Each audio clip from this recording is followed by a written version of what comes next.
Good morning बंधुरा सबाई केमन आछो आशा करछि सबाई भालो आछो और सुस्थो आछो। आमिओ खूब भालो आछि। नतून एकटा ब्लगे सबाइके अनेक भालोबासा और अनेक स्वागत। आजके होच्छे रविवार, सकाल एखन 8टा मतन बाजे। घरेर समस्त काज गुछिए आजके एकटुखानी सजने शाक खाबो बोले सजने पाता पाड़ते एसेछि। तो आमादेर बाड़ीते दुटो सजने गाछ आछे, एकटा आमार जायेर घरेर सामने और एकटा आमार घरेर पाशे। तो एखान थेकेई पेरे निচ্ছি। আর অনেকটা উপরে ডাল, তো উঠতেও অসুবিধা হচ্ছে, তাও একটুখানি কষ্ট করে হাত তুলে পারলাম কটা ডাল।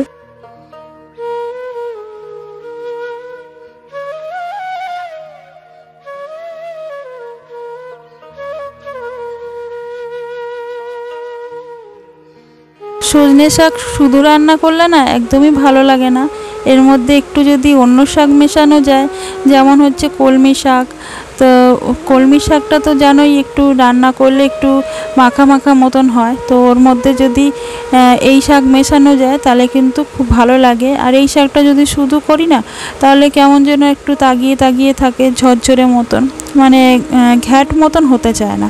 তো তার জন্য এর মধ্যে একটু কলমি শাক মেশাবো। আর ওইদিকে সকালবেলা আমার যা বাজারে গেছিলো, তো যাকে বলেছিলাম একটু মাংস এনে দিতে, আর যা মাংস এনে দিয়েছে। আমাকে আজকে আর বাজারে যেতে হয়নি। তো আর বড় মোনা গেছে আজকে সকালবেলা প্রাইভেটে পড়তে গেছে। তো মানে প্র্যাকটিক্যাল ওর আছে, প্রজেক্ট যেটাকে বলে, প্রজেক্ট আছে, সেটা করতে গেছে। আর এখানে আমি আর সিঁড়ি বসে পড়েছি একটু ছাতু খাবো বলে, মানে ছাতুর শরবত।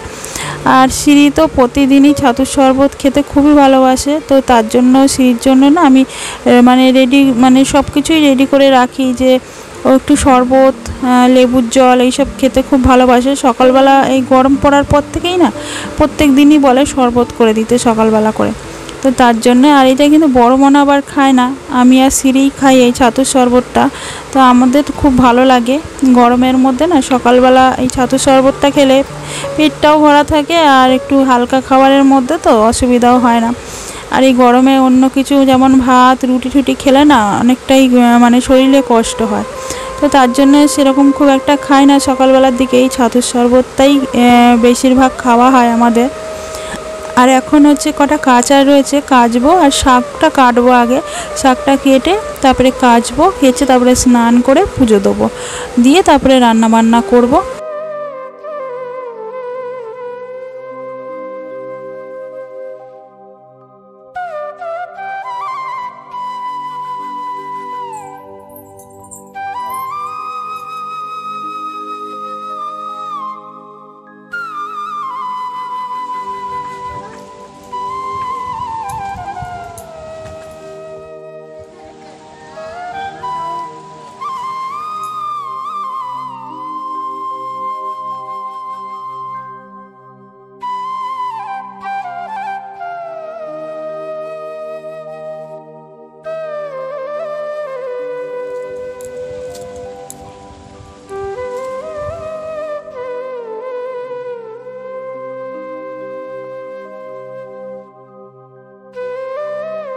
গরিব মানুষদের না এই পৃথিবীতে কোনো সম্মান নেই।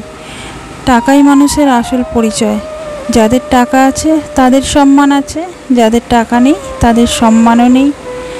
তো গরিব বলে অনেক অপমান সহ্য করতে হয়, অনেক কথাও শুনতে হয় মানুষের, সেগুলো সব মুখ বুজেই সহ্য করে যাই, কারণ যেহেতু আমি গরিব। তো যখন টাকা হবে জানিও না কপালে কি আছে, যদি কপালে কোনো দিন টাকা থাকে তখন হয়তো মানুষের সম্মান পাবো, মানুষের যোগ্য হব। তো ওই জন্য না মুখ বুজেই সব সহ্য করি, চুপচাপ থাকি, নিজের মতন নিজে কাজ করি। এই পৃথিবীতে টাকাই সব, টাকার থেকে আপন আর কেউ নেই। যদি আমার কাছে টাকা থাকে তো আমার আপন সবাই, যদি আমার কাছে টাকা না থাকে তা আপন সবাই পর। মানুষের কথা শুনে শুনে, অনেক অপমান সহ্য করে, অনেক কথা শুনে আজকে আমি এমন জায়গায় এসে দাঁড়িয়েছি যেখানে আমি শুধু আর কারোর কথা চিন্তা করি না। এখন শুধু একটাই চিন্তা করি, কীভাবে নিজের পায়ে দাঁড়াবো।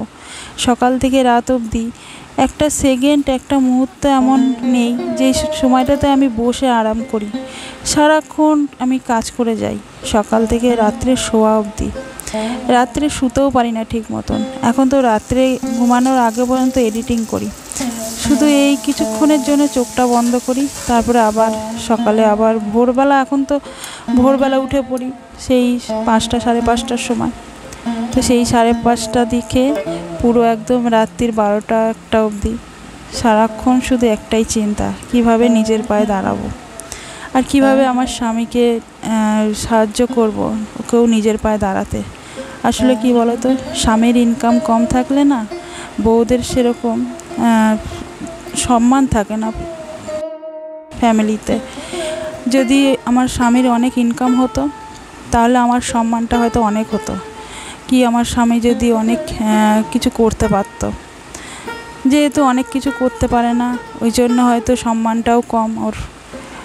আর সেই চিন্তা করেই না আমি এগিয়ে যাচ্ছি যে একদিন তো এমন সময় আসবে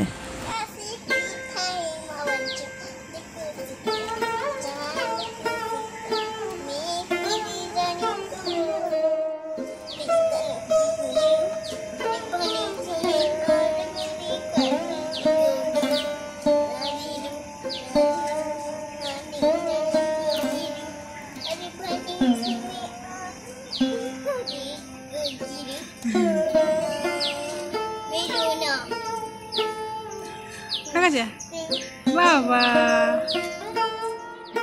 কোনো দিন যদি আমাদের এমন সময় আসে যে আমাদের আর্থিক অবস্থা ভালো হবে, সব দিক দিয়ে ভালো হবে, তো সেদিনকে আমি অহংকার করব না, অন্তত মানুষকে মানুষ বলে মনে করব, মানুষকে অপমান করব না, মানুষকে কথা শোনাবো না। জীবনে অনেক কষ্ট ভোগ করেছি, অনেক মানুষের কথা শুনেছি, অনেক এমন খারাপ সময় গেছে আমার, শুধু চোখের জল ফেলেছি। সেই চোখের জলগুলো এখনও পর্যন্ত আমার মনে পড়ে, কিন্তু এখন কিন্তু সেরকম চোখের জল বেরোয় না। কেন জানো তো? কারণ সেই চোখের জলগুলো বেরোতে বেরোতে এখন শুকিয়ে গেছে। আমার যা এসে আমাকে এই যে ঘাটকোল পাতা বাটা দিয়ে গেল, আর আমিও একটু শাক দিলাম আমার যাকে খেতে। আর এদিকে দেখো রান্না হয়ে গেছে, এখন দুপুরের খাওয়া দাওয়াটা করব, তারপরে একটুখানি ঘুমাবো, কারণ অনেক ভোরবেলা উঠি তো দুপুরবেলা না একটুখানি ঘুম পায়। শুভ সন্ধ্যা বন্ধুরা, এখন হচ্ছে সন্ধ্যা 7টা বাজে, আর বাইরে না বৃষ্টি পড়ছে, বেশি জোরে পড়ছে না, আস্তে আস্তেই পড়ছে। তো দুপুরবেলা একটু ঘুমিয়ে পড়েছিলাম খাওয়া দাওয়া করে, তারপরে বিকালে সমস্ত কাজ গুছিয়ে সন্ধে দিয়ে এই এখন এলাম রান্নাঘরে পেঁয়াজি করতে। তো বৃষ্টির মধ্যে পেঁয়াজি খেতে তো দারুণ লাগে। আর আজকে রবিবার, আমার 2 মেয়েরই ছুটি, তো ওই জন্য বৃষ্টির মধ্যে করছি পেঁয়াজি। তো চলো কড়া বসিয়ে দিয়েছি, আর পেঁয়াজও কাটা হয়ে গেছে, এখন একটু বেসন গুলবো, দিয়ে পেঁয়াজি করব। আর সন্ধ্যাবেলা টিফিন করছি পেঁয়াজি, মুড়ি আর লিকার চা। এটা কেটে নিয়েছি, আর এই যে বেসন, মনে হয় অনেকটা হয়ে যাবে, পেঁয়াজ বেশি কাটা হয়ে গেছে, তো অল্প বেসন দিলাম, বেশি বেসন দেবো না, বেশি বেসন দিলে না ভালো লাগে না। আর এদিকে কড়া বসিয়ে দিয়েছি।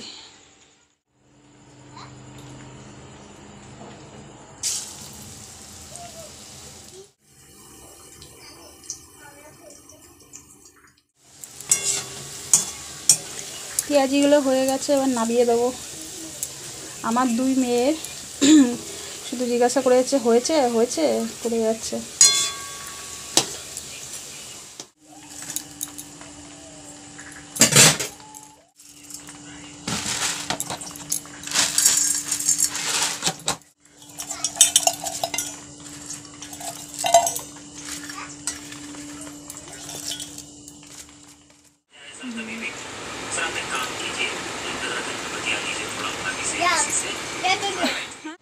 তো বন্ধুরা পেঁয়াজি করা হয়ে গেছে, আর বাইরে না বৃষ্টি পড়ছে ঝিরঝির করে, আর আমি পেঁয়াজি মুড়ি আর চা নিয়ে বসে পড়েছি খেতে। এই যে পেঁয়াজি আর এই যে চা, লিকার চা করেছি, আর একটু বেশি করেই করেছি। তো এখন এই সন্ধ্যাবেলা টিফিন করে শ্রীকে পড়াতে বসাবো। শ্রীর কালকে দিয়ে পরীক্ষা, কালকে দিয়ে আবার সকালবেলা ভোরবেলা যে স্কুলটা হচ্ছিলো কালকে দিয়ে আর হবে না, কালকে দিয়ে আবার সেই 9:30 দিয়ে ক্লাস। তো অন্যদিন 6টার সময় বেরোচ্ছিলাম, কালকে 9টার দিকে বেরোবো। একটু দেরি লেট মানে একটু টাইম পাবো, তো একটু টাইম পাবো গুছানোর জন্য। তো চলো এখন হচ্ছে খাওয়া দাওয়া করে শ্রীকে পড়াতে বসাই। আজকের মতন ভিডিওটা কিন্তু এখানেই শেষ করে দিচ্ছি। দেখা হবে আবার একটা নতুন ভিডিওতে। ততক্ষণ সবাই ভালো থেকো, সুস্থ থেকো।